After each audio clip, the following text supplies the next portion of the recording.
Sabi niyo kung itong budget ng bansa mula 2023, 2024, 2025 ay binaboy.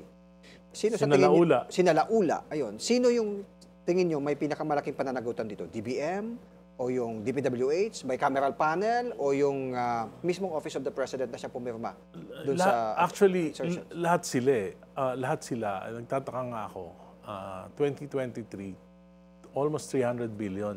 Yung tinanggal at dinivert ng mga pondo na proposal ng ating Pangulo. Pero mas malaki yung 2024. Mas malaking 2024, 500 billion. Yes, Tapos 2025, supposed to be 500 billion yun. Pero Kaya lang nabawasan ng sumobra, konti. nabawasan ng 29 billion. So, ang question doon, bakit hindi kumikibo si Presidente?